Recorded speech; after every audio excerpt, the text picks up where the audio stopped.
I was muted this entire time. Hello, hello, good morning, everyone. I hope you've been resting well. I obviously have maybe need a little more rest. But you know, the show must go on and the day must progress. I'll cook tonight to celebrate today's So, work. Got anything in mind you'd like? I swear to God, I'm gonna have like a legitimate crash out. Like, I swear to God. Hazard, good morning. Welcome in. I hope you've been having a good day.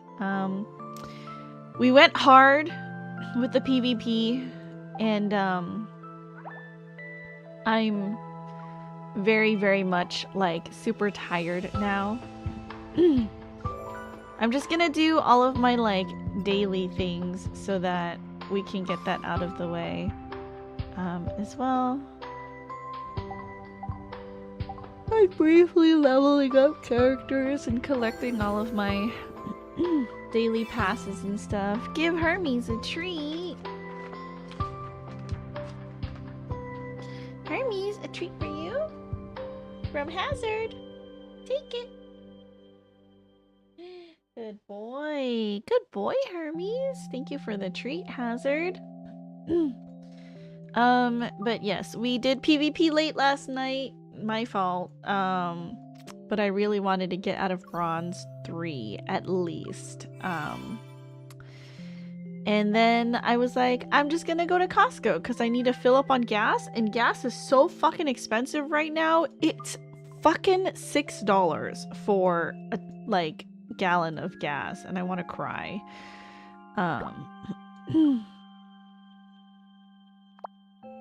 What's this?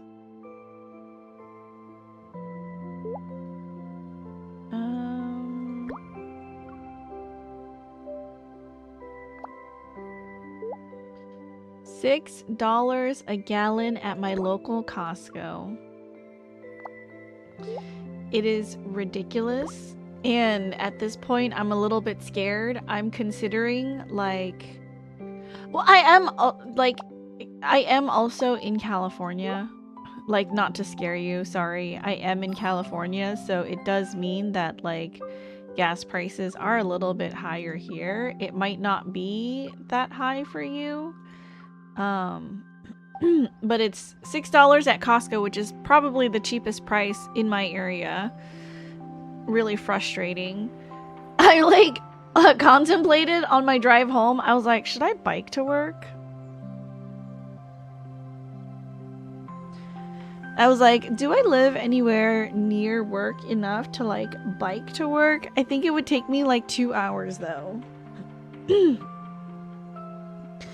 It would not be very like conducive. Let's do this mini game. Excuse me, sorry. I have a weird thing in my throat today. Dude, I'm so fucking pissed. I swear to God. Like, this quinoa story, like, is literally never ending. It is so frustrating. It's like, I don't understand how the employees can be so incompetent when it comes to, like, helping a member out. Like, literally so frustrating. I don't even, like, how do I even, like, explain it, you know? It's just, it makes me angry when I think about it. Anyways, I don't even know how to, like, explain, like, what happened. Makes me mad. Anyways, we're just gonna click on our little things here until things happen.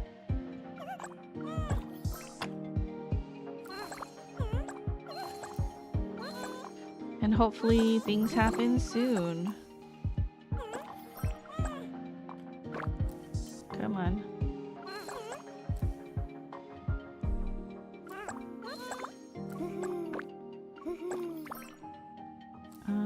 Got this. Make sure we do this and this.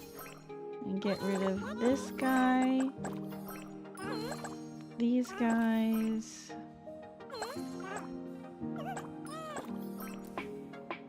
This guy. Get rid of that. Some purples. Some reds. Some yellows. Some more. What purple is this? I don't actually know.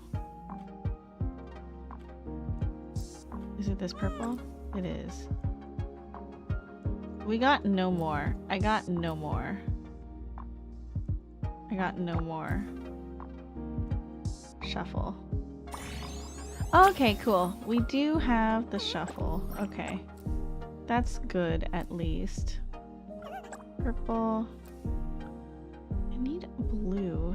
Oh, red. Get that out of here. Get that guy out of here. Purple. This one. My kingdom for a blue guy. Please.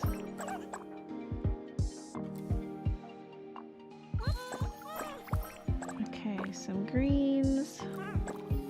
Blues, purples, greens.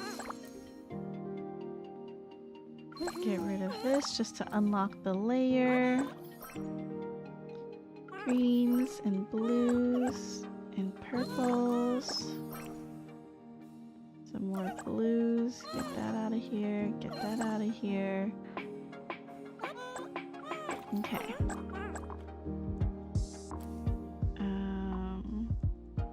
Get this guy. These two guys. And then 1, 2, 3. And then get this yellow guy here. Red guy. What do we got? We don't have any blues. Okay. Reds. Let's unlock this so we can grab these. Perfect. Alright. We got it. We got it. I'm a genius. Cali's a little more expensive than the Midwest. Yeah. I mean, how much is gas over at your guys' place? That blissful expression after eating the orange was to trick me into tasting sourness? I see. Okay, we are max. Oh, hold on. I did not want to play again. We're already at max, so end. Confirm. That's fine. Okay. So we're good. We're at the current limit.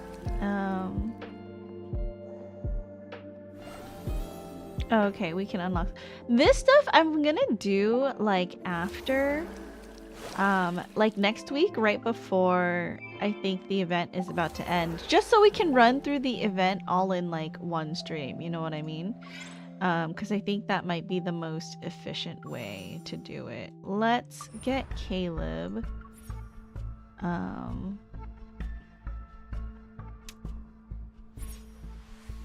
So let's see if I can replace one card on this team.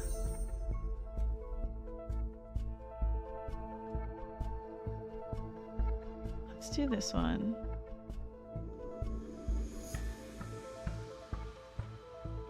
Okay. I'm just gonna let auto battle do its job.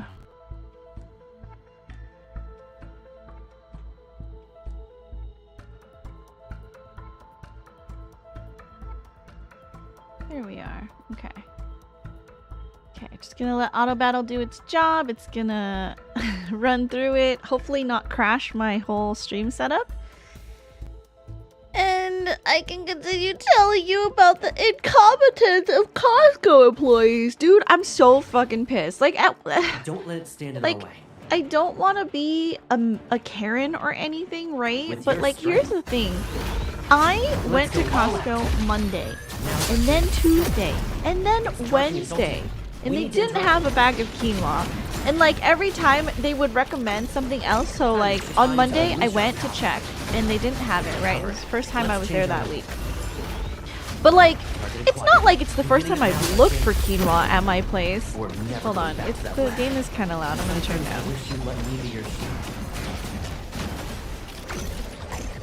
Time to unleash our recovery. Like, it's not like the last time or the first time I've looked for quinoa. It's just they've been out every time. So when I went on Monday and they were still out, I went to an employee and I was like, hey, you know, when, like, every time I've come, right, I really want this bag of quinoa. Every time I come, you guys have been out. When is the next time you guys are gonna get this in? So the guy goes, oh, it looks like we're gonna get no, it was a girl on Monday. She goes, it looks like we're gonna get a shipment in tomorrow, actually. So, and I was like, okay, cool, awesome. She was like, just come back tomorrow, we should have it.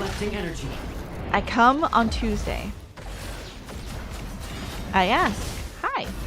I was told you guys were getting a shipment of quinoa. I still don't see it on the sales floor.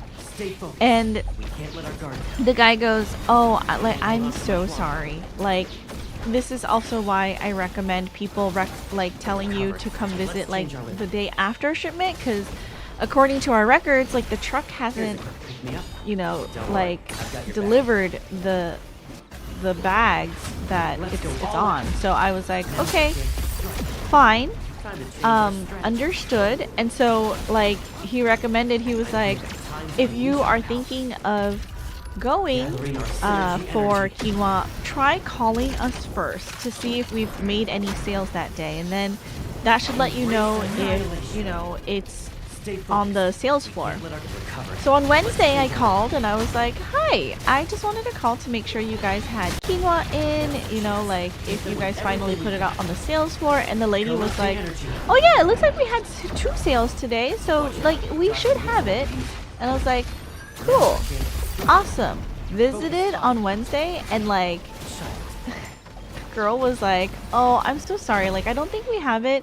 It's actually like buried in the back underneath other product, and so we should have it out by, you know, Thursday, but let me just take down your information, because at this point I was like clearly emotional and maybe a little bit distraught. Okay, I was legitimately about to like, oh, I didn't want to try again. I was legitimately about to like crash out and cry, because also I was having some like other issues going on, because I was tired and I had to like talk to a friend and it was not going to be a fun talk, and so I was legitimately about to crash out. And I was like, can you please just save me a bag of quinoa? I've been here to Costco for the past 3 days, not to mention all the other days that I've come to check for this bag of quinoa. Like, can you hold this product for me? It's the only thing I need at Costco. Like, I will come Saturday or Sunday. I don't know which day. And so the girl takes down my information and she's like, yeah. Like, no problem. I'll email everyone to make sure everyone knows. And like, she took down my first and last name and my phone number as well. And I was like, okay, great. Awesome. So then I'm like, I obviously went to bed late last night, so that didn't help how like tired I was feeling and kind of like not regulating my emotions, I guess. But like I got to Costco and filled up on gas because I needed gas. The price of gas set me off because it's really expensive right now as well. And I'm like, fucking $6 for a gallon of gas. It took me $60 to fill up my car because my car is almost empty. And then I went in to grab quinoa and legitimately like grabbed 2 things that I needed, which was deodorant and a bag of frozen vegetables. And I was like, I'm just gonna go grab the bag of quinoa like in the front. And so like I check out and then I stop by and I'm like, hi, I'm here because you know, this past week I asked if you guys could save me a bag of quinoa. Welcome in, Maya, by the way. How are you? Are you here for the love and deep space? Are you here because of my rant of incompetent Costco employees? But I was like, hi, you know, you guys should know, you know, like maybe there was an email sent out. I was told that you guys would save me a bag of quinoa here so that I could just pick it up. And the girl turns to me and she's like, no, I haven't heard anything, haven't seen anything. And she, over the walkie-talkie, goes, does anyone know about like 1 bag of quinoa we're saving for a member? Legitimately 1 bag. It's just 1 bag. I'm crashing out, you guys. And no one responds to her. And so I was like, do you have quinoa in today? Like, I didn't even bother checking because I thought that, you know, like, you guys would have it for me at the front, like the lady said, because she took down my information. She said she would keep it for me. And she looks up on her computer. She's like, oh yeah, it does look like we have it. And I was like, can you just like check me out here at the front? Like, I don't want to have to go through self-checkout and whatever else. Because I only had a bag of frozen vegetables and deodorant, which I already purchased, by the way. And like, she walks me over to the front end, like register. It's like kind of off to the side of self-checkout. And she's like, okay, scan your Costco card. So I scan it. And she starts to grab the frozen bag of vegetables. And I'm like, hold on, I already paid for these. Like, at this point, I'm like, I know it's not her fault, but I'm also slightly irritated because I'm like, I've been here for the past 4 days this week at Costco. I've already paid for these items. And she goes, oh, so you need a bag of quinoa. And I look at her, like, I'm like, are you stupid? Like, yes, I need a bag of quinoa. Like, what else am I here for to talk to you? Like, So she's like, she goes to her coworker. She goes, can you go get me a bag of quinoa for this member? And like, so he goes, and I'm just like, I'm just gonna stand here. And like, she looked at me like I was being unreasonable, but honestly, I was like, this is fucking disrespectful. Like, I literally have been standing here for the past 10 minutes trying to get this bag that you guys supposedly reserved for me, so I don't have it. Like, do you want me to go back there and go grab it? Because at this point, it would have been way faster. Fucking incompetent employees. So fucking messed up, dude. I'm so fucking pissed. Like, I know, usually I love Costco. Usually the employees at Costco are great. I even have an executive membership at Costco. You know what I mean? Like, it makes me so mad that I just want to like cancel my executive membership and make me just mail me the difference. Like, it's ridiculous. Anyways, that's my crash out for this morning. I hope everyone else has been having a good day. And then I came back later than I thought for stream. And so I was like, stream is delayed. And like, I haven't eaten anything. I was gonna get myself like a coffee slushy thing from Costco. And then like going out of Costco, I was so pissed off. I was like, fucking don't want to give Costco any more of my money.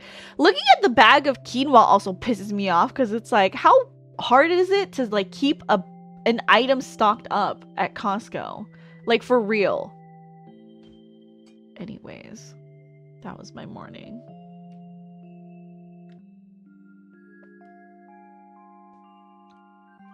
So pissed off.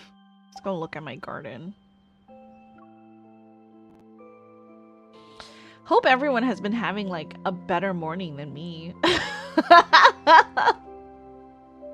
Like, is my crash out legitimate or not? I feel like maybe I'm being a little bit unreasonable, but like to visit a store 4 days, not 3 days in a row, for the 4th day, you know, I was told something would be like set aside for me and not have it set aside. Like, would you guys not be also fucking up the wall pissed off? No? Just me? Dude, I don't even know. I don't even know. May I never have to buy quinoa again. And if I'm close to running out and they have it, I'm just gonna buy it. Like, what's the fucking point of not just buying a bag? Like, space? I can put it in my fucking closet if I needed the space. Piss me off, dude.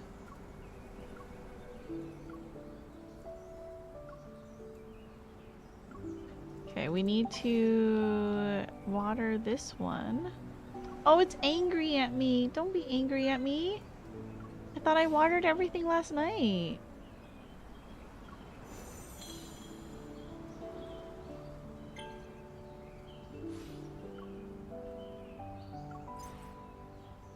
Okay, we need a 5 or higher.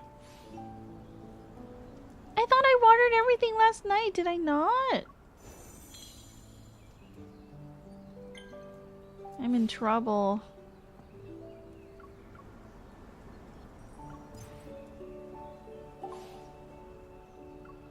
Realistically, I'd have just gotten the quinoa at a different store. Okay, listen, I already picked up a bag of quinoa at Walmart to tide me over.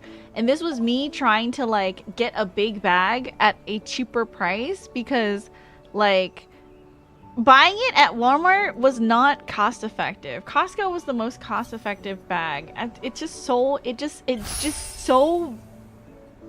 infuriating, you know, that like it had to take all of that to get a bag of fucking quinoa. Piss me off, dude. And like it doesn't help that like for the past I want to say 2 or 3 weeks I've been going harder on like doubly cracking down on my whatchamacallit, calorie intake, right? Because of my diet and stuff. And so I'm like hungry and crabby all the time. And I need this quinoa to make sure that my salads are a little bit more like substantial. And so I was like running low on the Walmart one too. And I was like, I just need someone to not, like, I'm so hungry all the time, you know? And I'm so upset and angry. Like,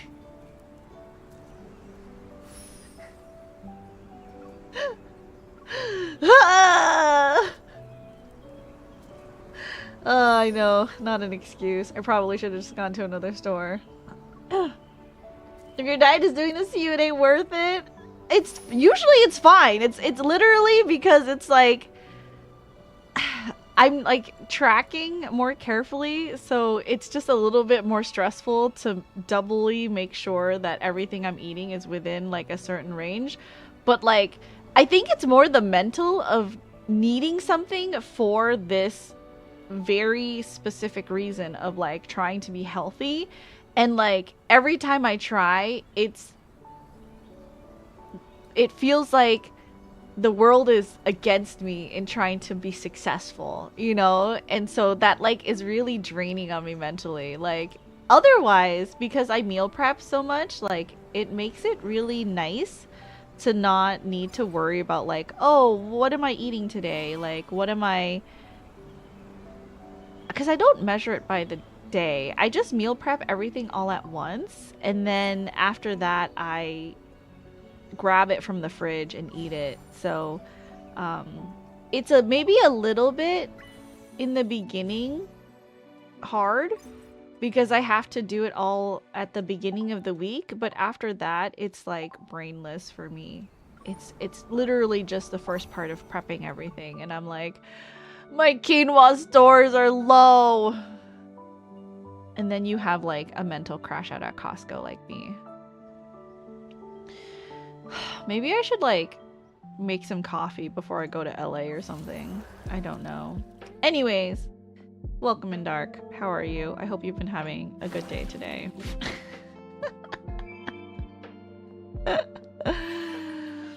Okay, I promise we will do more of this event like next weekend when we have a little more time to go through everything. Today we're going to be doing part of the main story quest. I keep clicking that. I'm sorry.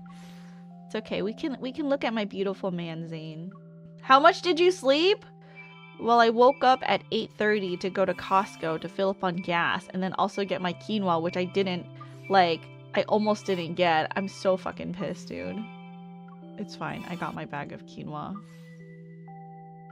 But looking at it pisses me off. Fucking incompetent ass Costco employees, I swear to God.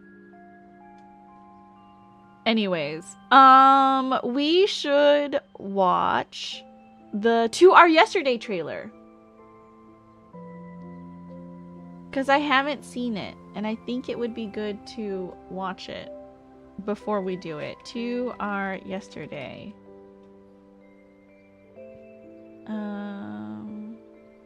This one. I didn't accidentally use my evo to freeze you in place, did I? You're not moving. Sorry, Caleb. My day's been pretty good. Maybe having a substitute for the quinoa would be a good idea. Maybe in the future. I mean, I have the bag. It's fine now. I'm just being a baby at this point. I just want to whine and vent about it. At this point, I'm just being a fucking baby. It's okay.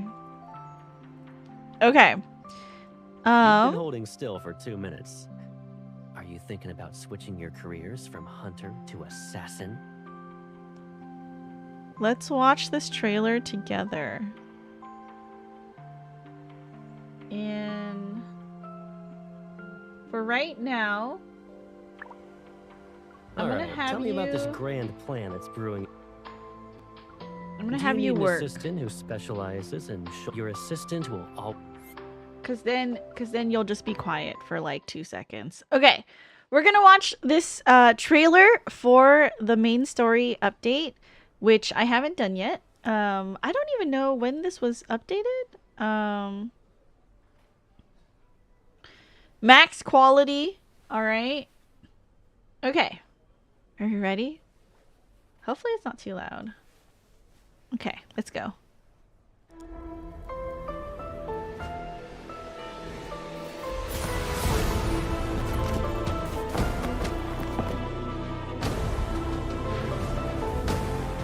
Without its original energy from the cosmos, everything on the planet will only decay faster.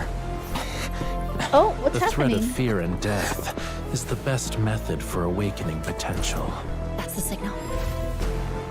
Are you sure you can handle this power? Catch. Backtrackers. I'll hold them off. It's not a request. Oh, Fearless the is a new heck? future. Can't involve endless sacrifice again. Die by my sword. Right on time. Forcibly seizing power that's beyond your capability Oops, won't sorry. make you stronger. You'll only burn yourself in the end. The rest is yours. This never should have been a deal in the first place. New clock tower memory? Since we're back at an old spot, being more dramatic is understandable.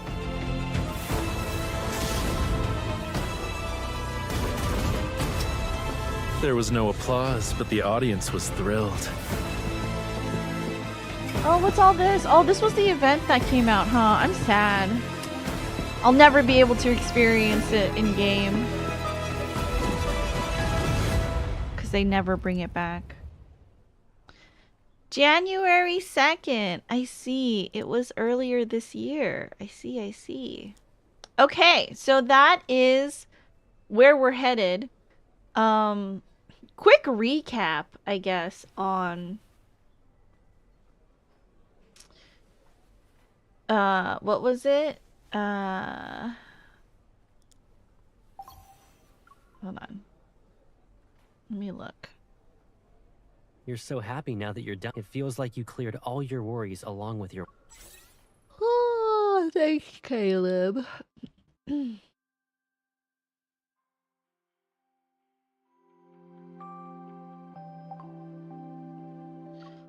Okay, so quick recap for Death and Rebirth. That's what it was. So, I believe we found out a lot about the hunt that happens in the N109 zone and how Silas took us to that research facility in the N109 zone, and how there was that crazy guy that wanted to kill us because he was like, you never should have been born. And we got out of there.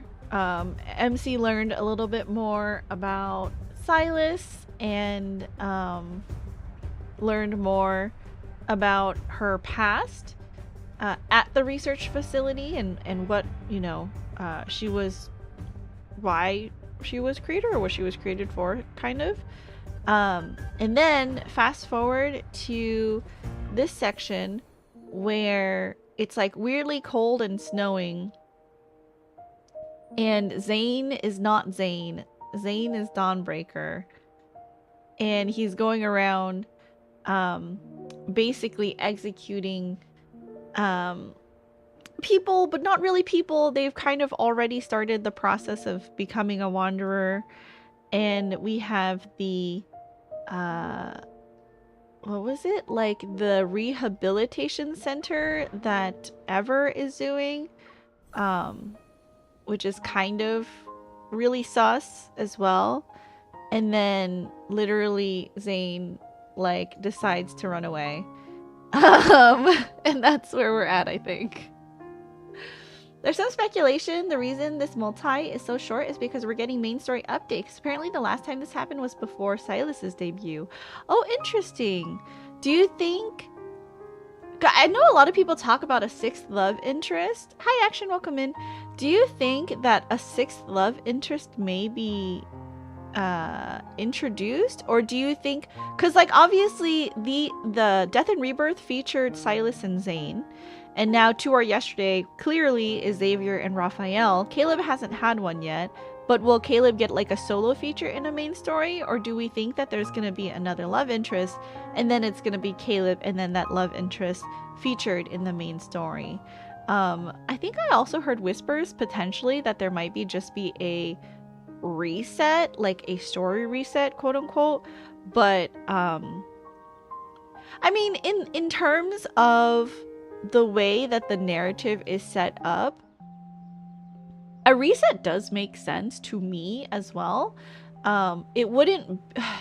I know how a lot of people feel about it, because they're like, how could you reset all of the, you know, memories and experiences? And maybe because I've only been playing for, you know, a couple months, but like with MC dying and forgetting all the time, like in my opinion, a reset does make sense. Isn't there also like Yeah, I'm diving deep into my book. And wasn't you're diving there... deep into the universe's mysteries. Because I remember when I was looking up stuff about Zane, I don't know too much, but I do know that he was supposed to be like the person who like destroys worlds? Question mark? I'm not 100% sure, but I think that was like a thing that I read somewhere. I don't actually know.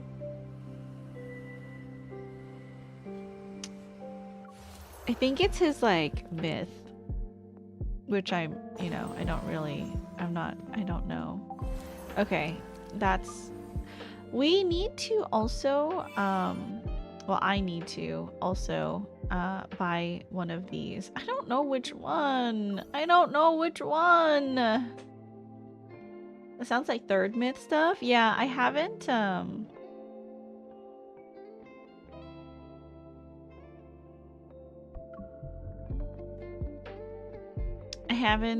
done any of the third myths except for Caleb's.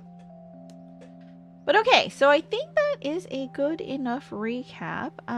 Shall we start? Okay, To Our Yesterday. We'll probably do the same thing. I'm probably gonna get through 2 chapters, and then the next time we do To Our Yesterday, we will do the rest. But I don't think it'll be next week, because I do want to run through all of the Hot Spring quest next weekend before it leaves. Do you want Zane, Caleb's, or the one you like the most? For what? Did you get any sleep? Why is everyone coming in asking if I got sleep? Yes, I did get sleep. The dresses? Okay, hold on. Let me show you.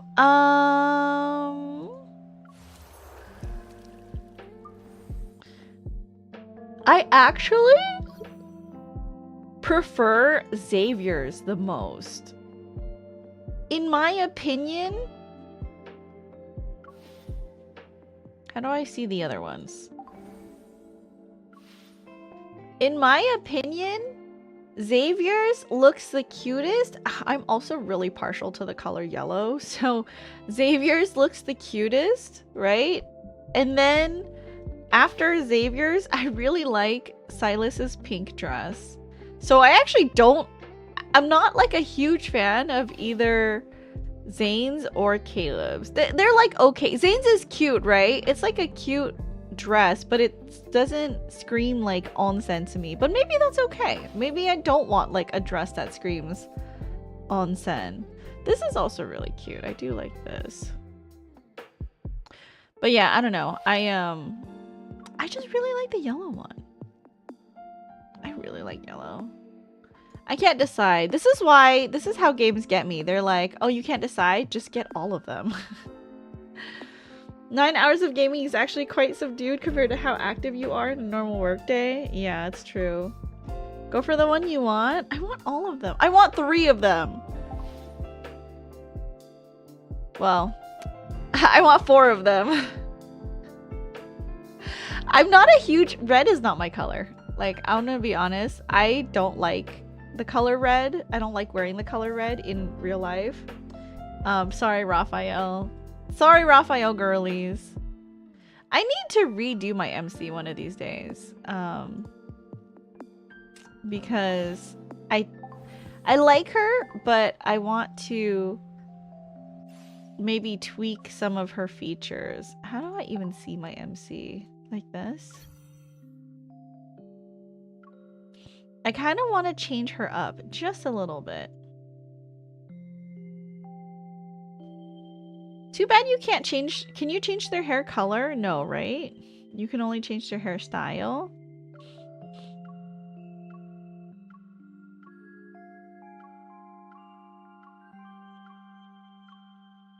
Me with yellow, but Xavier's dress is actually really good. Right? It's so cute.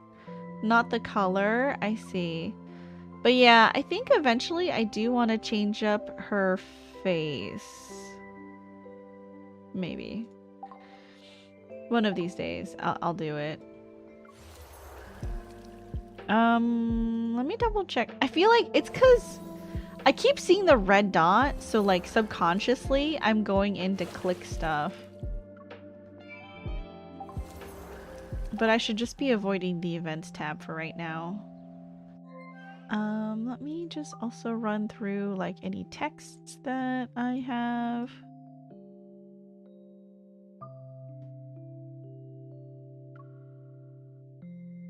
Okay, let's just run through the dialogue. That's why they put the red dot there. I mean, I guess. I guess. But then, like, when I'm specifically needing to avoid it, I just can't. I can't help it.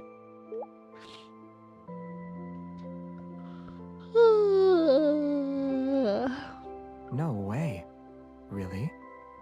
What's he How saying? so? Wow. What happened next? That's so funny.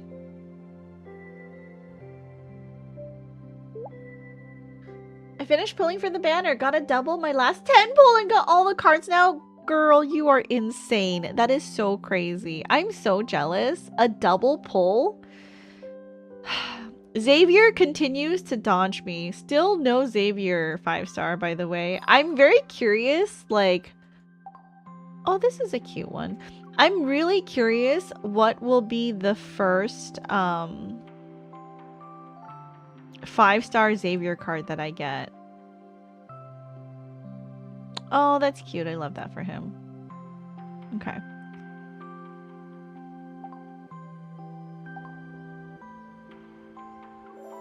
Cause look. I don't even have like a standard card of his. It's so funny. It's so funny.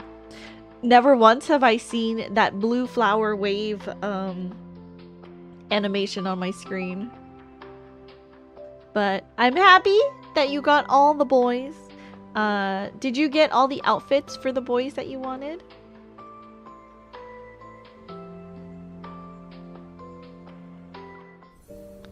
Okay, let's start to our yesterday. I was missing the 2 cards. I got 2. I was so happy because I'd hit the last outfit crate, which was my limit. Oh, that's awesome! Congratulations.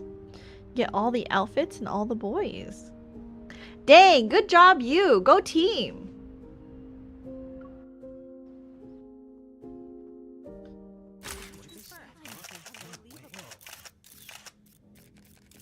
I will bring it up slightly here because I did have to bring it down earlier. At the long-awaited press conference, Val Sanatorium announced they would temporarily stop accepting new patients. According to the official statement, the rationale is that they want to focus their limited resources and expertise on patients with greater needs. Appearing as the spokesperson, Director Wicker takes no questions from the media and bows before leaving the conference room.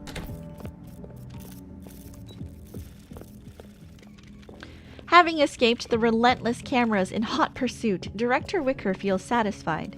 His mission is complete, and all that remains is filing his final report.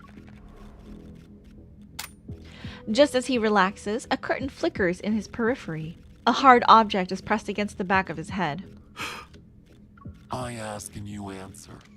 So long as you don't lie, I can guarantee your head will stay intact. We can talk about this. Where's Benedict? I don't... The lie that was said instinctively has barely left his lips as the sound of a laser weapon being charged resounds. Director Wicker bites the tip of his tongue. He uses the sharp pain to regain his ability to think and weigh his options. I'm not sure, but he might be on an unnamed floating island. The location? It's a moving island. No one knows its exact coordinates. A person like me knowing this much information is already an exception to the rules. Please understand. One last question. Who is this? Yes. Is Stanley still alive? Director Wicker feels as if lightning has struck the back of his head.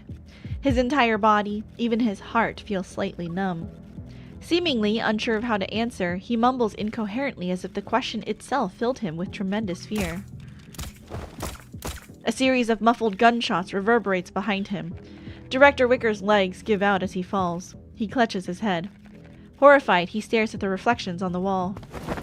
The assailant who attacked him is forced to leave through the window. Their face isn't revealed, not even once. Footsteps approach. Trembling, Director Wicker turns and cries out in shock. Benedict! Director Wicker, you handled the press conference well. You lived up to my expectations. However, it looks like you can access knowledge you shouldn't otherwise have. Since you're interested in the floating island, would you like to see it yourself? What a threat, dude. At the sight of Benedict's outstretched hand, Director Wicker knows he has no choice but to accept. Time for shenanigans? We are shenaniganing. The private aircraft takes off under the cover of night. It encounters a floating island that suddenly appears like a mirage. The aircraft lands, and Benedict carries the unconscious Dr. Wicker into the island's only dense forest. He places the modified Director Wicker on a metal surface somewhere in the woods, almost like a sacrifice. The body sinks into the ground.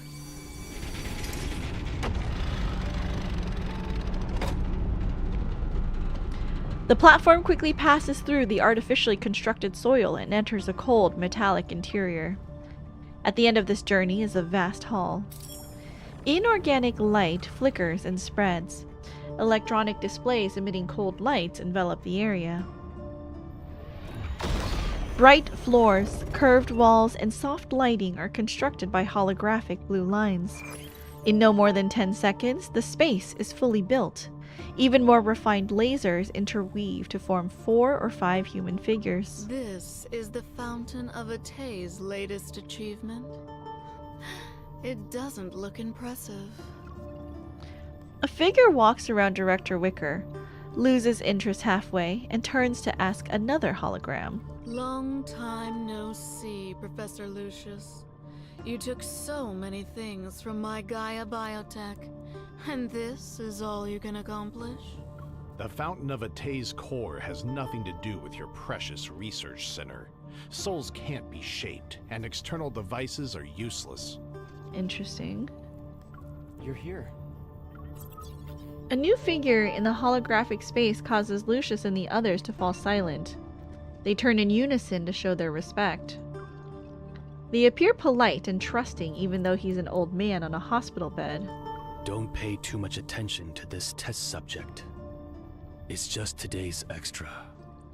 Or rather, a medium. The old man makes a beckoning gesture with his hand. The floating platform carrying Director Wicker slowly drifts toward him. Have the new wavelengths from the deep space signal been successfully decoded? The silence is abrupt, and the holograms remain motionless. It's clear they're well versed in concealing their emotions. Finally, the old man rises from his deep contemplation. Subtle ripples appear in his otherwise emotionless voice. The recent disturbances in the deep space tunnel remind me of that starless night from over a decade ago. The night when the signal from deep space arrived on Earth. 2034. In that era when aerospace technology was advancing, humanity's ambition for deep space exploration expanded faster than the Big Bang. Institutions competed to decode it. They all wanted to be first. The literary world dramatized it. Ignorant masses worshipped it. And they even created the Deep Space Academy. But only our decrypted information is closest to the truth. Oh, okay. Earth is about to experience a grand eradication. Oh, so this is why people saying, or maybe that's why people are saying there might be a reset in the story. He slowly exhales and forcibly suppresses his elevated tone and emotions. Then the monsters appeared. Geomagnetic disturbances occurred, and mass extinction events were expedited. The warnings in the signal became reality, one at a time. The grand eradication is a large-scale elimination process. This planet wants to abandon us and enter its next phase of existence. For over a decade, I have strongly advocated for the Fountain of Atay. I've dispatched the Farspace fleet to enter the deep space tunnel's depths to avoid being abandoned. There were setbacks, but we managed to obtain the chess piece closest to her, to bring up 2034 again. Oh, Caleb? Was there a mishap? Because Caleb and MC are so close? To avoid being abandoned, that will only make you a dog begging for fate's mercy. Lucius, you're old. The gears in your brain are covered in rust. It only took a few decades for evolvers to evolve from mere humans. This proves that in the future, we can reach a point beyond our wildest imaginations. We can achieve immortality.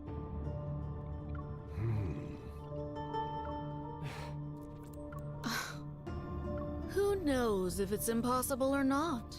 The Lemurians who escaped the last grand eradication are practically living specimens of immortality. Oh, really? There was another grand eradication? Of course, there are also the little ones who came back from the other side of deep space. It proves that some people found a way to survive. Planetary immortality only costs a few more lives, but it's still cost-effective. What do you think, Soren? Aside from the decrypted deep space signal, there's no concrete evidence that suggests Earth will face an apocalypse. As for that unkillable monster in the N109 thing, we can't confirm whether the life form is truly indestructible. I mean, they've tried to kill him multiple times, right? I assume they're talking about So Silas. how do we determine whether our persistence in pursuing immortality is a noble endeavor or absurd paranoia? The deep space signal isn't an oracle or a prophecy. It's mercy from the universe's governing laws that wish to give humanity a reprieve. What we're able to decode are predetermined facts already set in stone. That evidence you want, it's already part of this world. He raises his hand. Violently fluctuating metaflux envelops the man bound on the platform.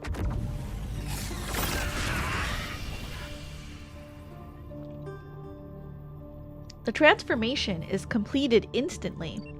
A wanderer replaces the human shell only to be killed moments later by hidden weapons. A crisp metallic chime accompanies the fresh protocore as it falls onto the platform. Protocores are one of the most powerful pieces of evidence. After the Chronorift catastrophe, I discovered the connection between protocore energy and her. I knew what kind of mission the universe gave me. Using protocores to accelerate human civilization's development and allowing humanity to achieve an immortality that aligns with this process. Only then can we survive the grand eradication with little to no losses. The anomalies caused by the deep space tunnel are becoming more frequent. Protocores are always guiding us. The protocore trembles and rolls into a container that extends beneath the platform. Soren makes several gestures in the air. The rhombic container activates the protocore as if it's establishing a connection with some distant space.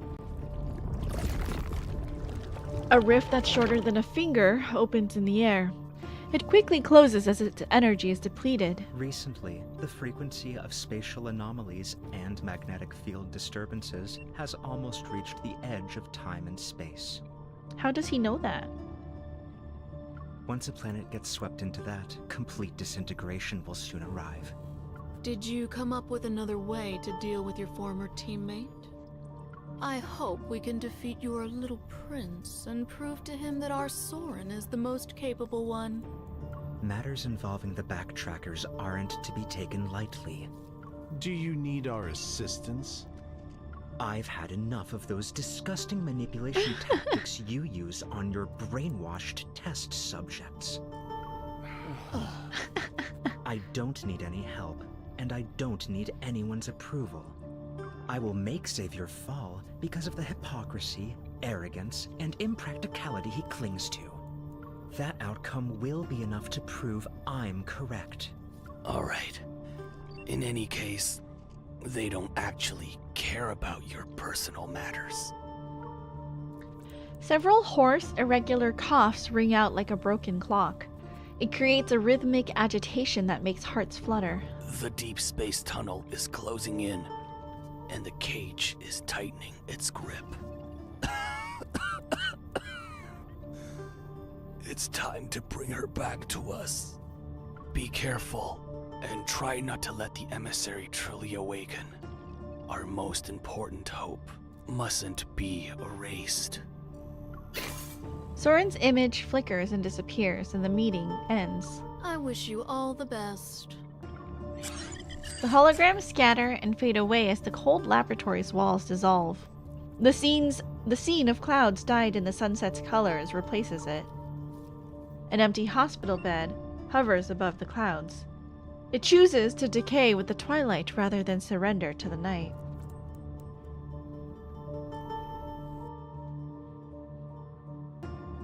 Interesting.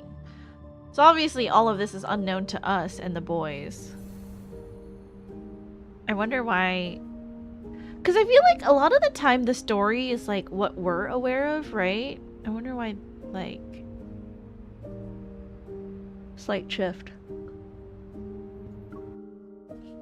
Oh, and then after we finish up the main story, we can catch up with World Underneath.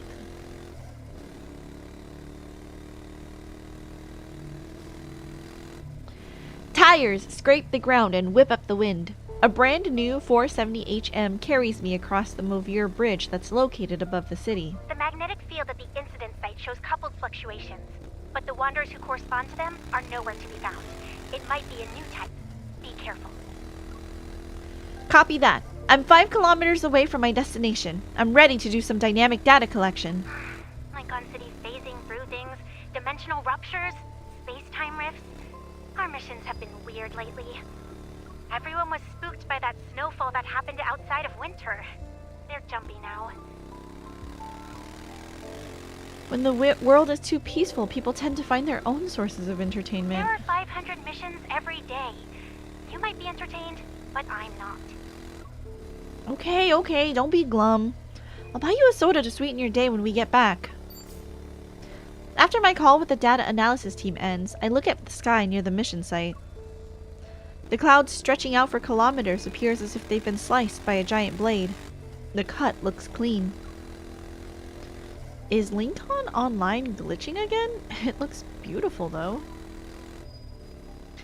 As the snow that fell outside of winter melts, the recent Alterum incident is slowly forgotten by the public. However, unusual celestial phenomena pulled back the curtain on apocalyptic fears in people's hearts. Afterward, anomalies, both big and small, arrive one after another. They're accompanied by rampant rumors such as the deep space tunnel expansion theory, the sixth mass extinction event, and the great human catastrophe of 2099. Aside from burdening deep space hunters and evil police with countless unnecessary tasks, these rumors injected plenty of chaotic entertainment into the otherwise mundane lives of Lincoln's residents. The only reassuring thing here is that Zane hasn't shown any more abnormalities, but I know his troubles didn't end just because that Fountain of Atay press conference was cancelled. Benedict is continuing this plan behind the scenes again. Perhaps Zane's confrontation with them has also temporarily moved below the surface. Ever since we parted ways at the cemetery, he's been visiting the Fractal Library more frequently.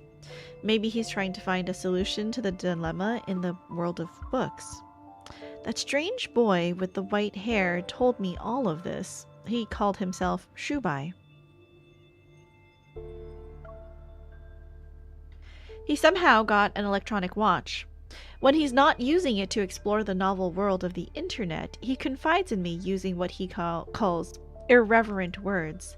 For example, "The emissary is hiding in the maze of bookshelves and ignoring everyone." The emissary is pulling all-nighters again. "The emissary only orders milk tea for himself. He doesn't ask if I want anything." At least the Fractal Library can access the internet. I turn off the motorcycle's engines when I reach my destination. I refocus, remove my helmet, and approach the edge of a buzzing crowd.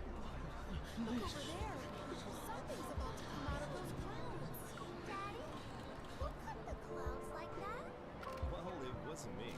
My crafting skills aren't that good. Oh, maybe it was your mother. It's so soft.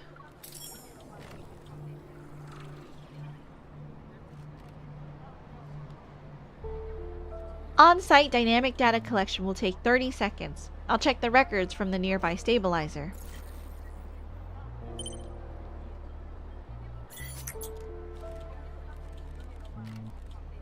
The fluctuation amplitude has been normal for the past 3 days.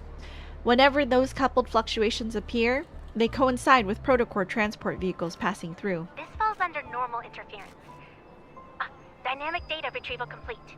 Hold on. The results from advanced tech labs are back. There is a 0.51% chance of a wanderer appearing. Great. That's one more false alarm to our list. A lot of rare phenomena are just astronomical occurrences. We're probably paranoid. That's a good thing. A false alarm is better than the actual thing. Since the data has been verified, I'll close the case. Commission Special Task Force in progress. Wide-range protofield anomalies detected in Lumiestis District. Immediate on-site confirmation required. Please don't block the area. The Special Task Force will confirm if this is related to highly dangerous evolvers. Deep space hunters are on their way. What is the police officer talking about? Hey, don't use this as an excuse to stand on the trash can. Otto, the city inspector, will photograph and record everything.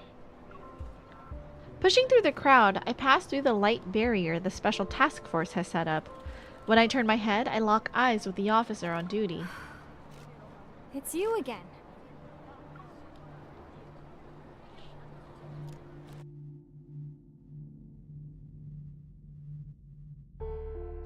So lots of weird things are happening. Zane has been hanging out at the Fractal Library, leaving us alone. Shubai obviously calling him emissary in public.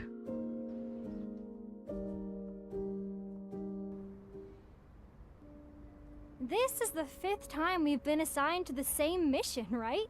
What a coincidence. After evacuating the crowd and finishing our mission, the officer and I crack open energy drinks for each other outside a convenience store. After the last Alterum-related incident, your department and our association have been doing a long-term joint operation. We'll probably keep running into each other. They say it's to strengthen police-hunter cooperation and mutual learning. But I bet there are things they can't keep under wraps anymore. Did you hear? Someone saw a futuristic spaceship in the forest. It fell out of a space-time rift. The case disappeared the moment it was entered into the system. Wow. Don't you think it's suspicious? Conspiracy. Really? A futuristic spaceship? That's really sci-fi.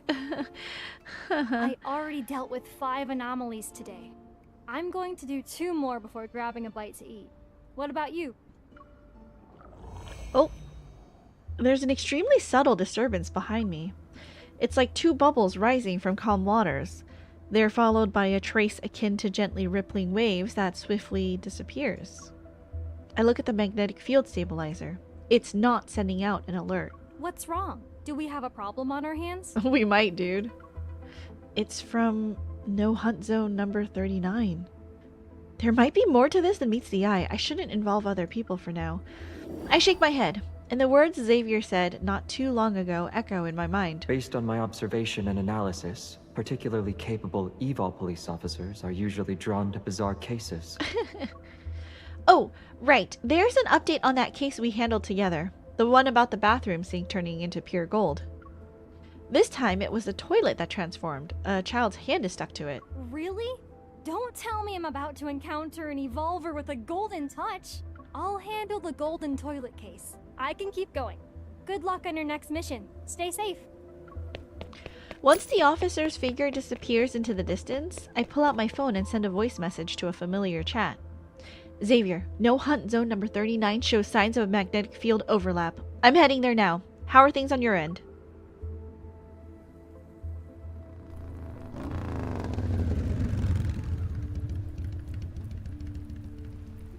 No Hunt Zone number 39 was once part of the Lumiestis district. It's where a large expanse of high-rise buildings was built along the waterfront to get a view of the river.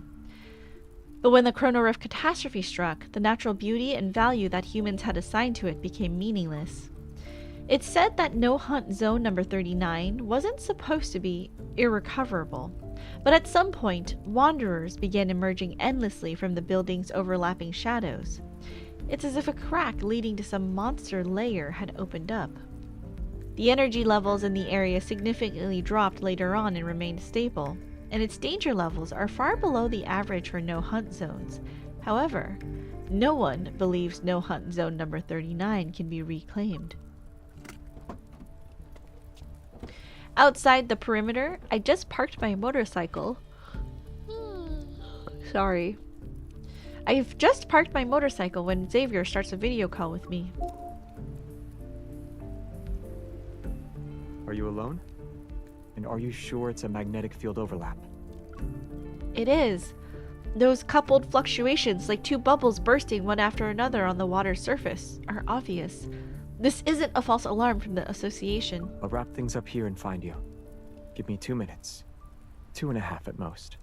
If you see anyone who looks like a backtracker, I'll quietly follow them. You told me this multiple times already. You've turned into a warrior with all this nagging, Xavier. Oh.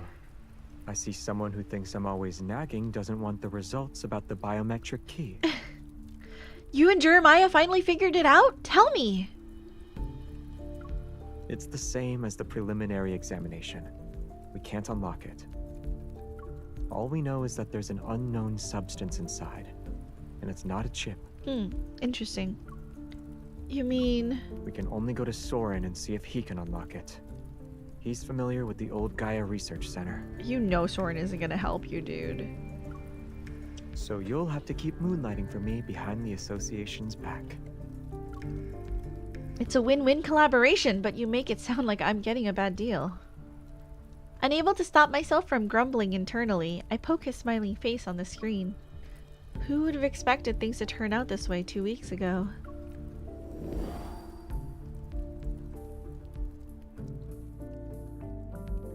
Whether it's a rupture or instances of buildings phasing in and out, they're fundamentally related to magnetic field fluctuations and must be taken seriously.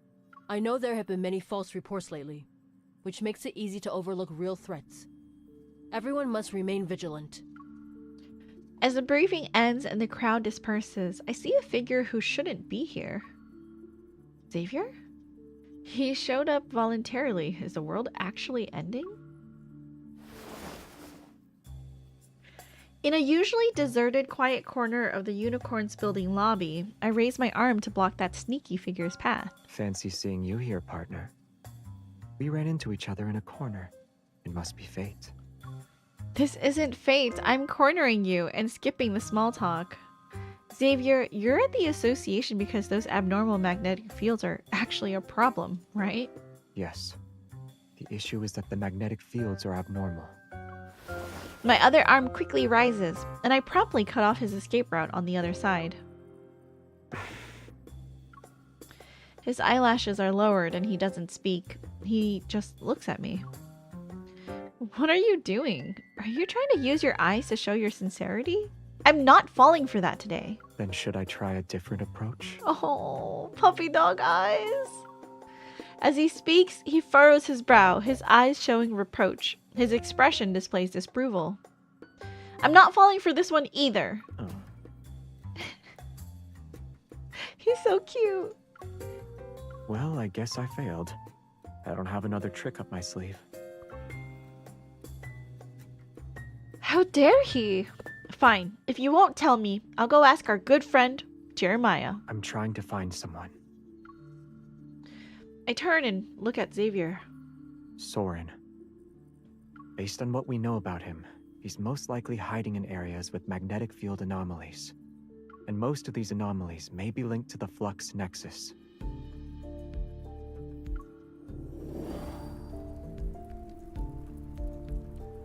Aside from hiding in magnetic fields, are there other clues that can help us locate Soren as quickly as possible? Recently, some backtrackers I've lost contact with have returned to Lincoln secretly. Ooh. They left the backtrackers to follow Soren. I also visited Isaiah today. Back then, he left the backtrackers with them and they all joined Ever. Soren's whereabouts?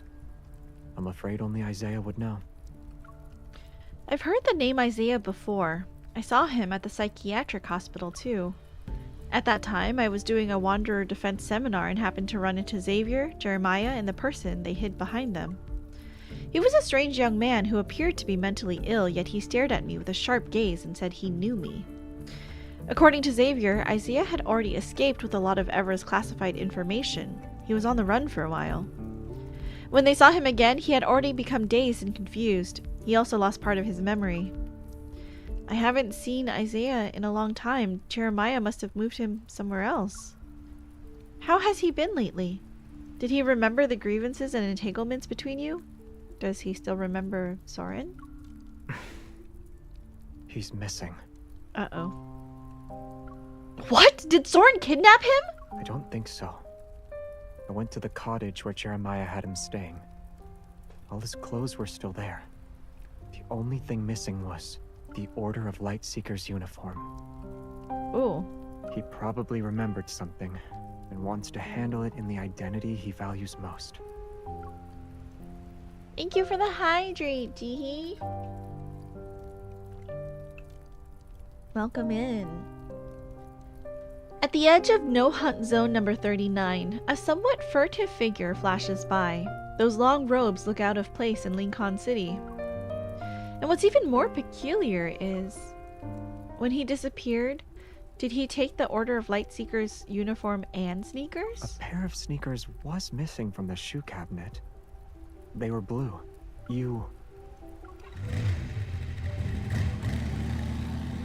I immediately cross the perimeter and start up the 470 HM. I chase after those blue sneakers. I see him! Hurry up! You need to be here now!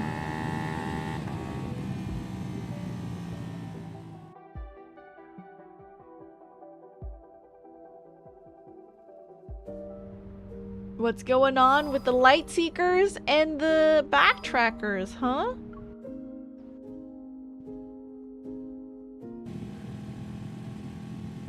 The 470 HM races through the dilapidated streets as I watch Isaiah dart into an intersection. He entered a narrow, winding alley squeezed between two tall buildings. Who knows where it leads? He wasn't in the best place when I saw him last time, but He's still a backtracker, so I shouldn't underestimate him. Welcome in. Thank you for the stream streak, Shama Wolf. How are you? I stop at the intersection to think for a moment. Then I leave the motorcycle running and quietly get off. I'll approach the alley's entrance on foot. As I look down the intersection, I notice something hidden deep within the alley's darkness. This doesn't feel like a trap or ambush. That fluctuation! It's inside. If Isaiah knows Soren's whereabouts, then maybe he fled here to meet him? I send the updated coordinates to Xavier and crouch as I slip into the alley. My combat boots traverse the dust-covered ground silently. Not even a single speck is stirred. I advance cautiously when my body feels heavy all of a sudden. It's as if I've passed through an invisible barrier. Uriko, thank you for the raid! Welcome in, raiders. How are you? Hello, hello. Welcome in. My name is Princess. I'm a variety VTuber here on Twitch, and today we are playing Love in Deep Space. I also play Final Fantasy XIV and Jump King, my favorite game of all times. Thank you so much for the follow, Mephisto. I'm so honored. Welcome in. How was stream today, Uriko? How was Minako's night market? Cute. Ka! I think that means Mephisto is happy to meet me. How are you? Welcome in. Happy Saturday morning. Hate to raid and fade, but I gotta sleep. I've got work in the morning, but have an amazing stream, Rosca. Of course, no worries. No need to apologize when you raid and run. I understand. Go get that rest. I hope you have a good work day tomorrow. I didn't break the game this time. Oh, that's good. We love not breaking games. Flinching back, I find a soft glow suddenly filling my vision.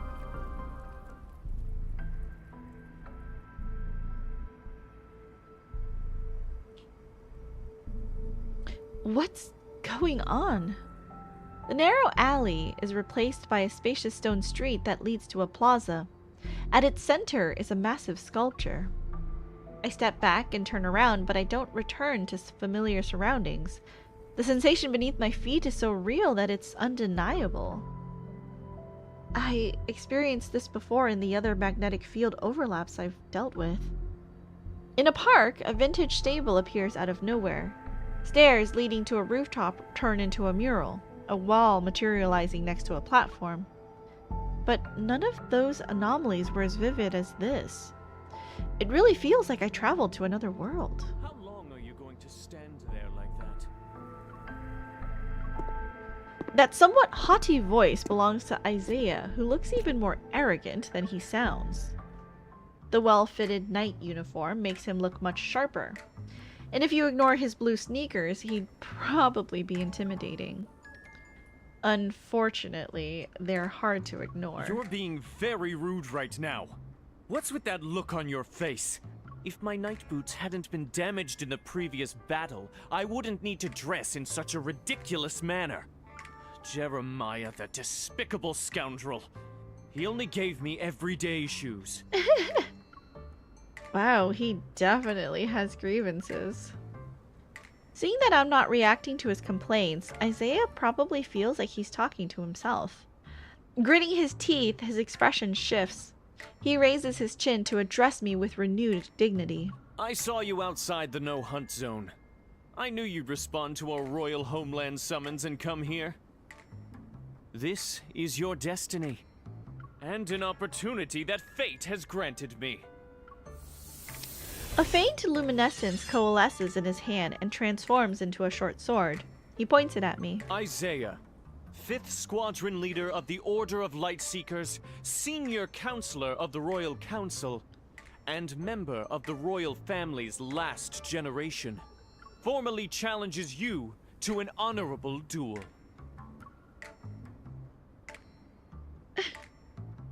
Fight me as 3 people. Hunters have rules. Sorry, Deep Space Hunters have rules. I can't accept your challenge. Are you treating me like a child? It turns out, even the most arrogant person will lose their dignity when pushed to the breaking point. Isaiah doesn't wait for my response. As soon as he finishes shouting, he charges at me like an elegant yet furious goose. He raises his sword. I move almost simultaneously. I'll create some distance between us and use electrical rounds to incapacitate him. As soon as the bullet leaves the gun barrel, my target has already flickered and vanished. He can teleport as well. Having seen Xavier's teleportation combat style so many times, my heart skips a beat. I pick a direction and run. You're running away during a duel? You've changed. I look back. Isaiah is now standing where I had been, his sword slicing air. He looks in the direction I fled to, and his figure flickers and vanishes once again. Enemies who can teleport are so annoying! Xavier's weakness. What was it again? Before I can figure it out, a light flashes. Isaiah teleports to be just a few steps away from me. That's right, distance. Even if they both use the light evol, he's still not Xavier. Only those whose evol is as strong as Xavier's can teleport everywhere. Judging by Isaiah's evol, 10 meters is his limit. A strategy gradually takes shape in my mind, and I sprint at full speed toward the plaza. The traps I dropped along the way occasionally work. They electrocute Isaiah until he flickers like a malfunctioning streetlight. When I reach the base of a giant sculpture, I prepare to welcome a furious Isaiah into my trap, but he actually stops in his tracks. Out of all the places you could have chosen, do you know what it means to duel here? Following his arm, I examine the somewhat indistinct statue behind me. The magnetic field isn't stable enough. The sculpture's upper half is lost in a shapeless void, and the lower half isn't exactly solid. It looks like a sword. Whether it's intentional or not, you've chosen to let this duel continue with the holy sword of the goddess as your witness. Isaiah flourishes his blade. Then he holds it upright in a formal stance. I shall treat this more earnestly and give it my all. Why did he suddenly get so serious? You're not going to say anything? I know what you're planning. You want to provoke me so that I'll lose my composure. Then you'll exploit an opening. Let's see if you can still predict my sword techniques. Meeting his calm gaze, I have a bad feeling about this. Blade strikes, each faster than the last. Move closer, step by step. When my heel hits the hard base of the sculpture, I realize I have nowhere to run. Clang! Xavier! Xavier! Before the light fades, Isaiah's already calling out the name of the person before him through gritted teeth.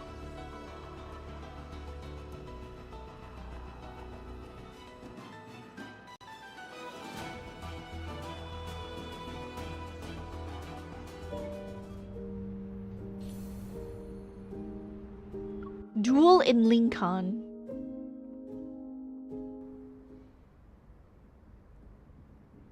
Drawing your sword against an unarmed opponent. Is this your idea of chivalry? What do you mean? She has a gun!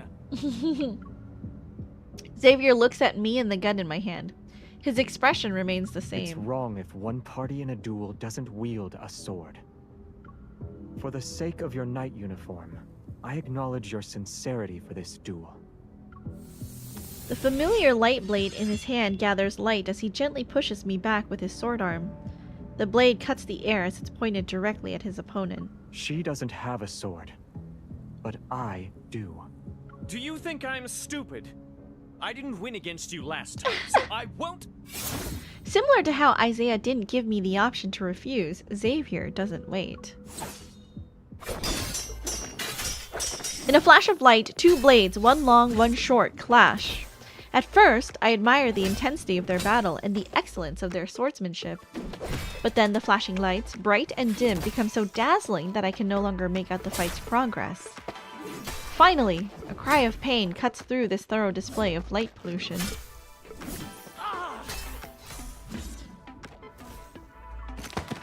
Whether bright or dim, all the lights have now fallen silent. Isaiah rolls across the smooth stone pavement until he comes to a stop in front of me. All the honor you wagered now belongs to her. On what grounds? On the grounds that you lost. Fine. It's pointless for me to take it anyway. Xavier can't help but chuckle, and judging by how Isaiah is glaring at us, it seems he'd like nothing more than to leap up and stab his sword through both of us. I crouch in front of him and pick up a badge that fell off his uniform. Since you lost, I should be able to ask you a few questions. You escaped and came all the way here. Why? This isn't the place to do an interrogation. The magnetic field isn't stable. Let's take him back and question him properly. I look at Xavier, and he gently shakes his head. Soren isn't here. All right. Seeing a band of light as thick as hemp rope appear in Xavier's palm, Isaiah rubs his waist as he gets up. Hatred tinges the words that leave his mouth. Don't you dare tie me up! I am the 5th Squadron leader of the Order of Lightseekers, senior counselor of the Royal Council. Will you promise you won't try to run off again? The holy sword of the goddess shall be my witness.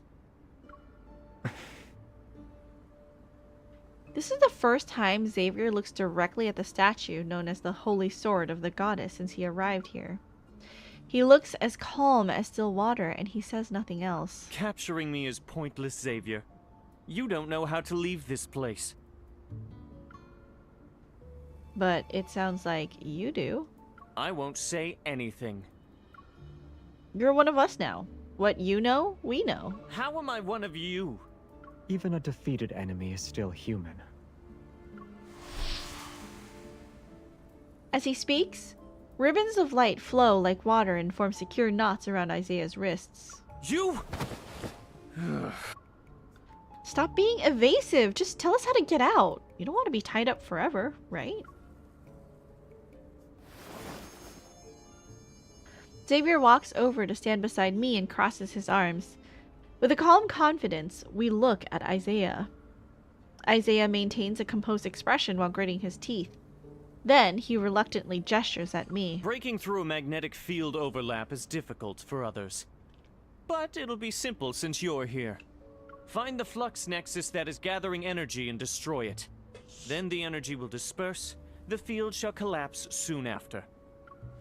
I crouch and place my palm on the ground. I'm about to resonate with the surrounding environment, but Xavier pulls me back. Don't act rashly. If it just involves destroying the flux nexus, then I can do it too. Of course. One massive evol burst can make any magnetic field explode.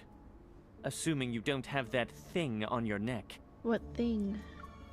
Isaiah lifts his chin to expose his throat and mockingly taps his nape. Otherwise, it'd be suicide. Let me do it. I pat the back of Xavier's hand. Then I close my eyes and activate my evol to search for the flux nexus in the magnetic field. Is that red thing that we saw in the trailer around Xavier's neck? Going to where the energy converges, I discover that the flux nexus isn't very strong. I use the resonance evol to destroy it. The swirling, abnormally concentrated energy disperses like lambs released from a pen. It drifts away peacefully. The surrounding scenery splits apart, collapses, and shakes violently.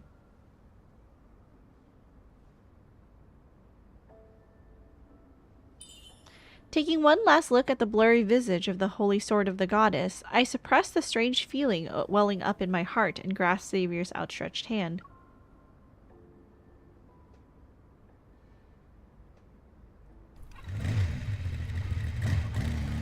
The 470 HM speeds away, and the commotion fades with the receding dust clouds. This part of the urban ruins returns to its lifeless state once more. It's past midnight. Thick fog rises among the towering buildings, and it silently creeps up their exterior walls to engulf them. 3 hooded figures walk into the fog and stir eerie ripples in their wake. We can't get in now without an anchor point. I didn't expect her and Xavier to charge in. Backtrackers. It's all because of Isaiah. When he goes crazy, he's not afraid of anything. Did she see the Holy Sword of the Goddess? Do you think she'll remember us? And Philos? What do we have to do with the goddess and the holy sword? The backtracker, acting as their leader, crouches down, and her palm hovers over the ground. The chaotic traces are washed away as if they were cleansed by water. The cracked road beneath seems corrupted like code that's glitched out. A small section transforms into a weathered, heavy slab made of pure white stone. Soren didn't lie to us. It's real this time. He actually did it. Now, waiting is our best offense. But Soren specifically asked us to work with Ever's cleaners to intercept and eliminate Xavier and the others. Does that also include Her Majesty and Jeremiah? They shouldn't be able to stop Soren's plan anymore. Is this really necessary? The backtracker falls silent. She presses her hand against the stone slabs to slowly, reluctantly caress it. Soren isn't a qualified leader. It's up to you if you want to follow his orders. Regardless of whether his heart is consumed by hatred or blinded by madness, what he's doing hasn't betrayed the backtracker's original goal. Until the outcome is decided, I will never give up. This is my responsibility as a backtracker. It also involves my honor as a person. An unknown path ahead and giving it our all. If we're still hesitating at this point, we'd be too weak. If everyone could always be like Xavier, the backtrackers wouldn't have split up or ended up like us. The faint sound of a bell drifts from the fog's depths. The three almost simultaneously look into the distance. Classical buildings of varying heights cast shadows that flicker in and out of view. They vanish as quickly as they appear, while thick fog surges with hidden currents. Someone waits in relentless anticipation for the final reckoning to arrive.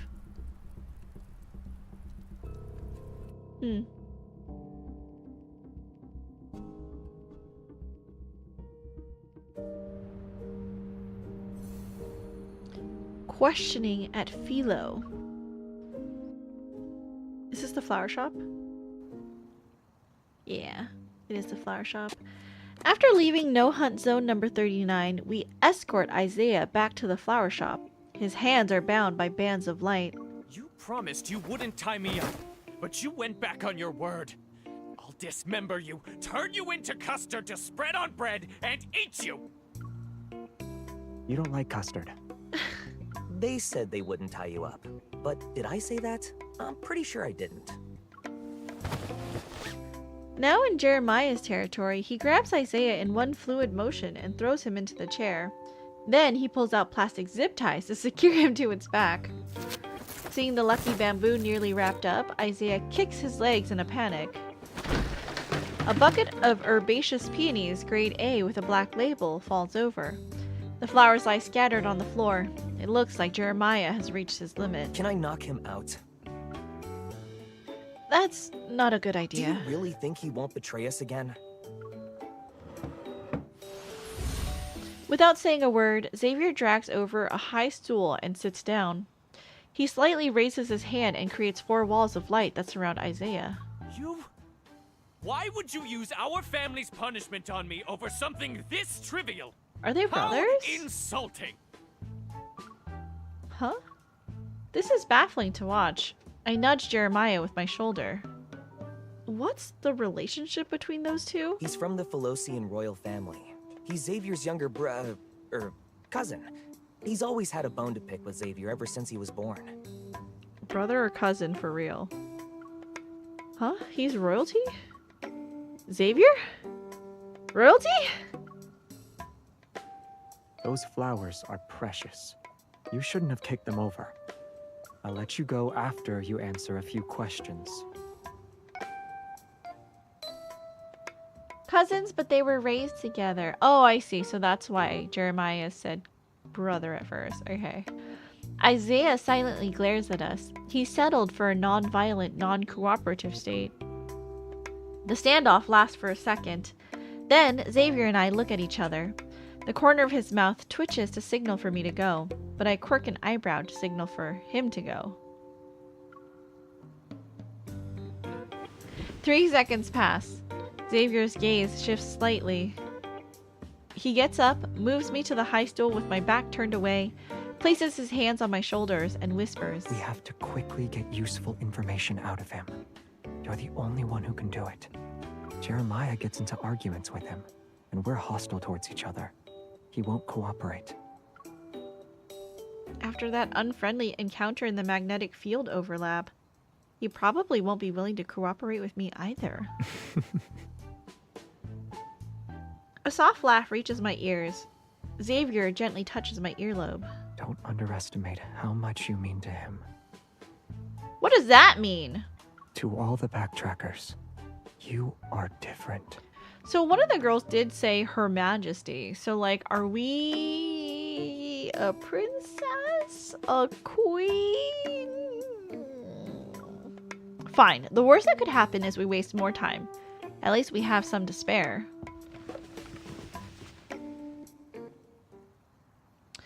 Xavier turns me and the stool to face Isaiah. I clear my throat before addressing him. Do you want an answer to that? I will ask another question instead. Is this related to the third myth? Is this related to Xavier's third myth? Because if it is, I don't want to know, and I'll probably find out later. Hello, Kusev. Welcome in. Today we're doing some Love and Deep Space, some voice acting. How are you? Have you gotten back into PvP yet? Standard myth. Oh, okay. I mean, if I ever roll Xavier Standard myth, I will definitely go do it. Not yet. How did it go last night? We scraped our way out of Bronze 3 and ended on Bronze 2. Maybe I will play more when I get back from the concert tonight. I'm not sure. I don't know yet. But yes, progress. Yes, welcome in. Did you get enough sleep? How are you? Why did you run away? Why did you appear near No Hunt Zone number 39? I sensed a magnetic field anomaly. I sensed a magnetic field anomaly there. We've been investigating anomalous incidents recently. Investigating? So you're not sure what's inside that magnetic field either? Aren't you afraid I might mislead you? My approach is no match for Isaiah. He's controlling the flow of the conversation. You escaped to go to No Hunt Zone number 39 because of the magnetic field overlap? How did you find it? Special equipment? Or did someone give you information? It's not hard to guess.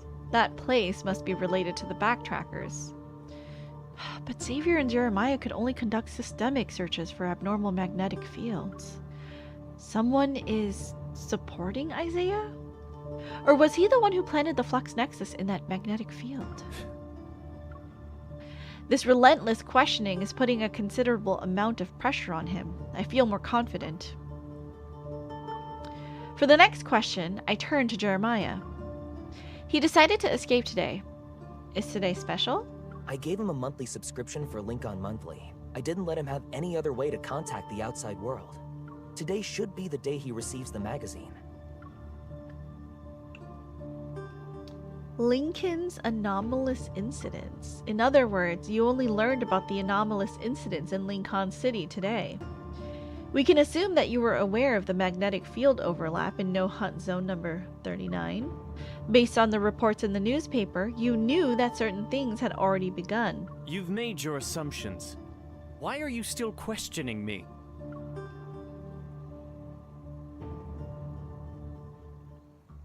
Isaiah looks at me listlessly.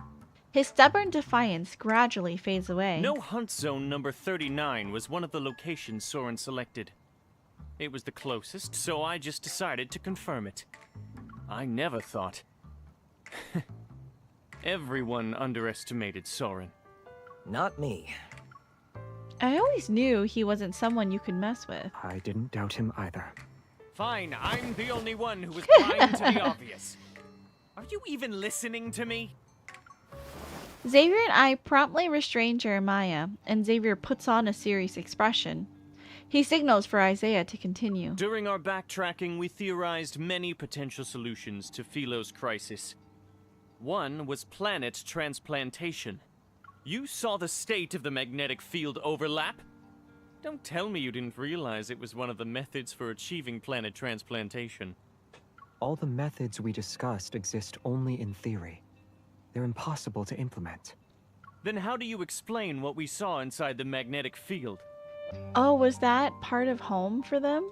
If this was just an abnormal magnetic field caused by spatial fractures or displacement, it should have been empty inside.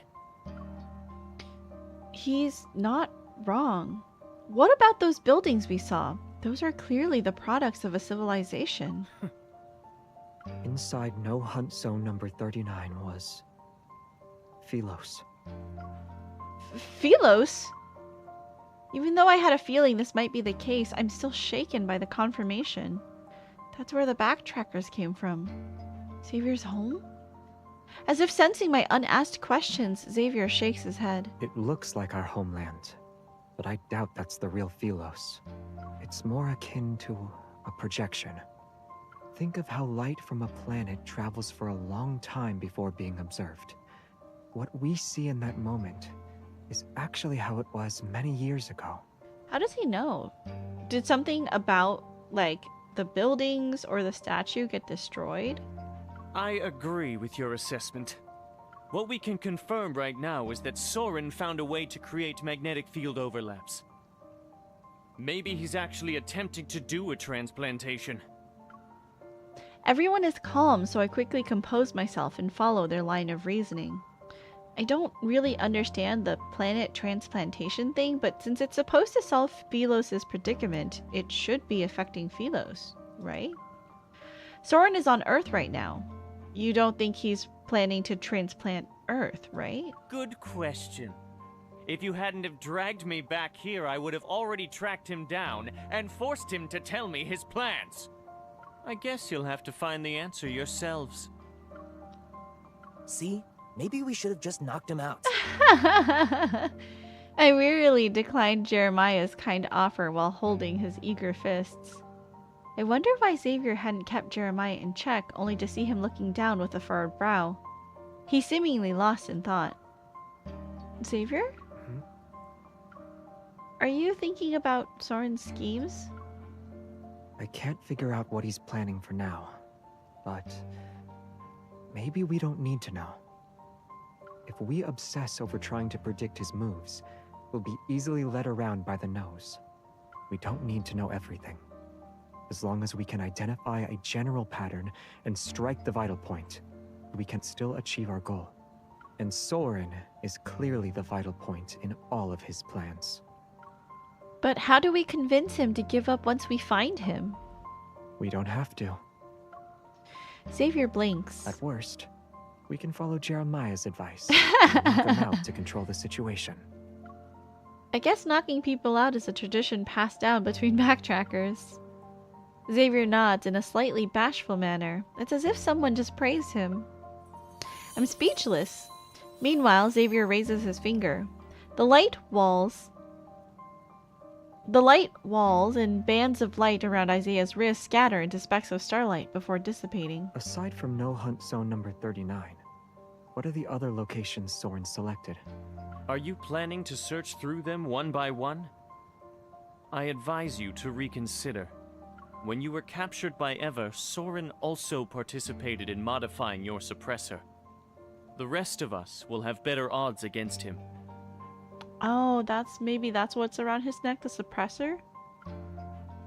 Isaiah analyzes the situation calmly, even though his dissatisfaction with Xavier is evident in every word. The magnetic field overlap is Soren's all-or-nothing gamble. He won't be merciful this time. Considering his access to Ever's resources, do you think he developed something that'll specifically target your suppressor? Probably. Soren modified your suppressor? What did he do? Don't worry. I won't let myself be at a disadvantage. You could remove the suppressor. That's the one thing we'll never do. Why not? Then you can sit back and watch Earth get torn to shreds. Isaiah let out a cold snort, his expression a mix of detached indifference and simmering anxiety.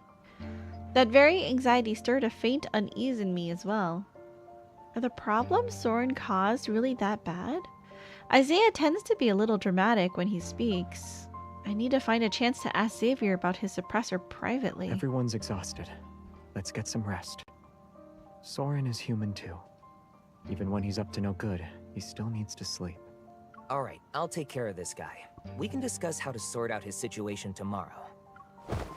Jeremiah gets up to see us off and uses it as an opportunity to sneakily kick Isaiah, but he dodges. Xavier and I pretend not to notice. We keep our gazes focused on what's ahead as we leave.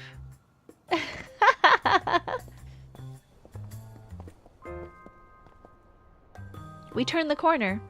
Since the flower shop is closed and no one's around, we meet each other's gazes and burst into laughter. They're probably fighting right now. Let's bring them some ointment tomorrow. He did not seem like he was crazy at all. Isaiah seems very cognizant. A moment to breathe.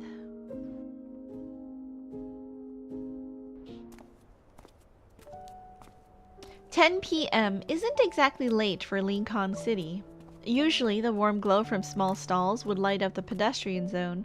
Their gentle yet inviting radiance can create a welcoming pathway for visitors. As Xavier and I walk down the somewhat empty street, I feel a sense of desolation. I can't smell any fried rice or grilled sausage. Lots of anomalies are appearing lately. People joke about wanting the apocalypse to hurry up, but deep down they're worried. It's a recent development? Oh. The convenience store should still be open. Do you want to go there? I'm not hungry. I narrow my eyes and grab his shirt by the shoulder. You've been acting strange ever since we finished interrogating Isaiah. And now you're saying you're not hungry? I'm actually not hungry. Unless there's a serious problem, you'd say okay and eat something even if you weren't hungry. True. I'm thinking about a problem. What? I'm thinking about... The silence around us makes Xavier's pause as he struggles to respond all the more obvious. Under my increasingly insistent stare, a finger is pressed against my forehead. It gently pushes me back. I'm thinking about how accurately you pinpointed Isaiah's weaknesses. You've never met him before, but you knew how to deal with him. Did you just wing it? Xavier is being sly again. He's using the way I interrogated Isaiah to avoid my questions. Xavier smiles innocently, but his eyes reveal a hint of mischief. I get it. Your brain is overloaded from processing too much information. So it wants to use me as a distraction to relax for a bit. If you want to relax, I have plenty of ways to help with that. No thanks. Knocking me out doesn't count as relaxing. I cross my hands above my head to block the palm that's moving above me. Do you think I only use violence to solve my problems? I never really thought about it that way before, but after Isaiah appeared, this impression has become more obvious. It's not my fault. Taking advantage of my relaxed state, Xavier breaks through my defenses and vigorously rubs my head with a considerable amount of force. Before I can even protest, his fingers press down on several pressure points. My tense mind actually feels at ease. Better? Temporarily, but none of these problems have been solved. I also need to keep a close eye on you. These moments of relaxation are just a drop in the bucket. In the darkness, the light in Xavier's eyes seemed to flicker for a moment. He lets out a soft sigh near my ear. You already know what I'm going to do, don't you? You want Isaiah to tell you the remaining locations. Then you'll find Soren yourself. You won't accept that. Spot on, I wouldn't. I know we have relevant leads, so we should find him as soon as possible. We can't give him too much time and let the situation spiral out of control. It looked like I easily dealt with the spatial anomalies today, but that was because of my evol in the ether core. The number of anomalous incidents is increasing. If these things start appearing everywhere in the future, I'll be exhausted to death and still won't be able to deal with all of them. To ensure you're alive, we should catch Soren as soon as possible. The deserted commercial street has ironically become the perfect place for a serious conversation. In the middle of the road, Xavier steps near the streetlights while pulling me along. We're moving as if we're taking a leisurely stroll. I want to find Soren by myself, but I don't want to stop him immediately. Isaiah is right. We don't know what or how much he created with Ever's resources. He definitely prepared a few things that target me specifically. Isaiah wasn't being paranoid. If Soren completes the planet transplantation, the stalls, markets, and life as we know it will cease to exist. That can't happen. And if Philos were to return that way, it may not be the one we're hoping for. Feeling somewhat melancholic, I nod. I know the strategy he has is more or less foolproof. But you're not the only one who can do this. Compared to me, is there anyone who's more likely to escape unscathed from this reconnaissance mission? Jeremiah? Isaiah? All things considered, neither of them are as suitable as I am. If I ignore what Xavier is actually saying, his nonchalant tone would make me think he's discussing something as trivial as having more hair than anyone else.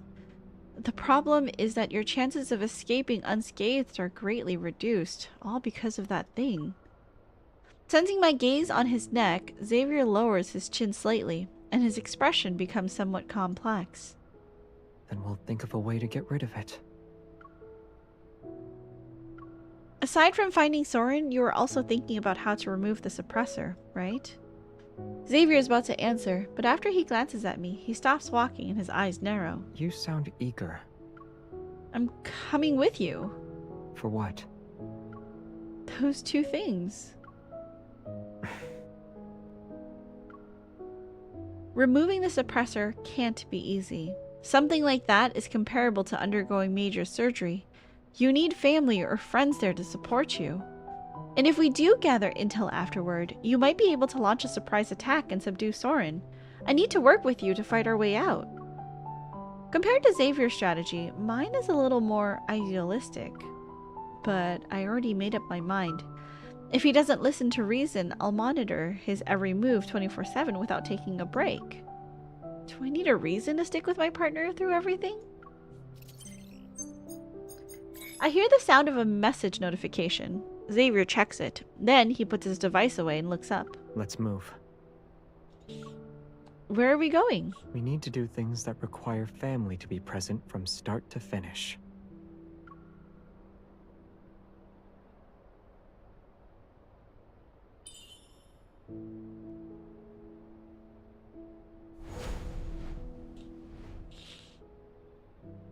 Under the streetlight, two shadows suddenly intertwine and overlap. After a burst of brilliant light, the street is deserted.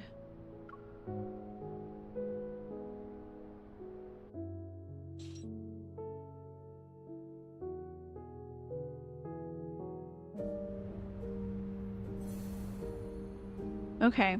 I can feel myself fading so fast, you guys. I think I do need to, like, go back to sleep a little bit if I'm gonna be driving for a long amount of time. So we will finish to our yesterday in another stream, like Xavier's portion. We do have the rest of this. I'm sure there's only maybe like 1 or 2 left for story wise, because I think Death and Rebirth, there were only like 8 or 9 chapters, right? I mean, we can check. Let's see.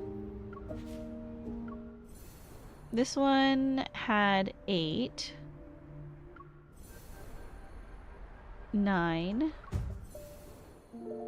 9, 11. The last one was longest for Death and Rebirth. Yeah, so I think let's pause on this because I can feel myself fading fast. But I do think the next time we stream this, we'll probably be able to finish this chapter of To Our Yesterday, Transplanted World, and then whatever comes next for Xavier. And then we'll probably finish Raphael's portion after that. But the next Love in Deep Space stream will be next Saturday. Let me just double check the date, just so that I'm doubly sure. It's May 9th. And when does the banner end again? Banner ends May 15th. Okay, so I'll have plenty of time if I do everything on like May 9th or 10th. So I think that's gonna be the plan for streaming. Is I'm gonna do oh, let's do the speed up the Radiant Galaxy. Let's do Quick Explore. What was it? 8811. Yeah, so we're gonna try to do the Hot Spring event next week. And then after that, we will continue with To Our Yesterday. We've been like super distracted because of like Caleb's Myth and all the other cards, so hopefully we'll be able to finish To Our Yesterday and read through some of the newer World Underneath stories that dropped. And then maybe it'll be just in time for maybe potentially a main story update. And I guess we'll see how that goes. Okay, sorry. I keep clicking. I didn't mean for everybody to see shirtless Zane again. That wasn't my intention. Let me just do my bounty hunts for today. Clear that out. Okay, I think that is gonna be everything for tonight. I'm sorry that we couldn't go longer. I just think I need a nap before I head out to LA. So, do you have a favorite card so far?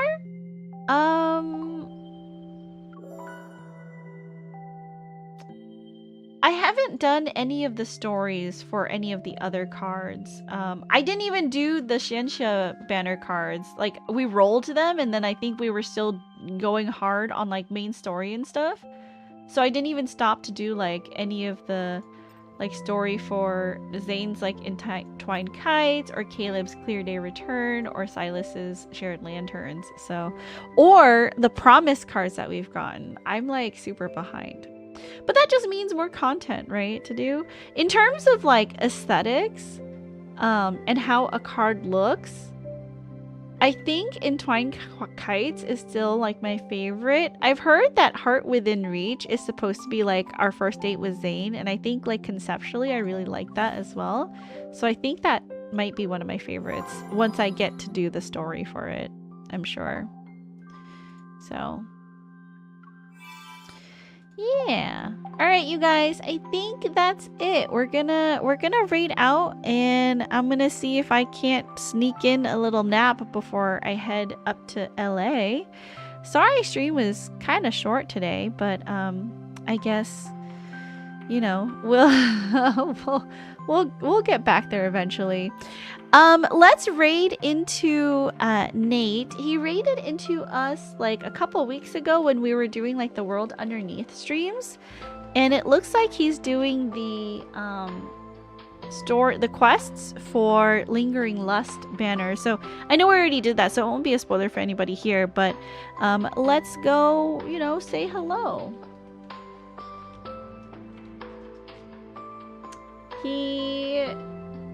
The only thing that I remember is his name is Nate Doggo, and he has a dog. So that's my favorite thing about him. He also plays Love in Deep Space, of course, and I think he likes Xavier. Maybe it's a joke that his community has like gotten him on like Xavier or something. I don't know.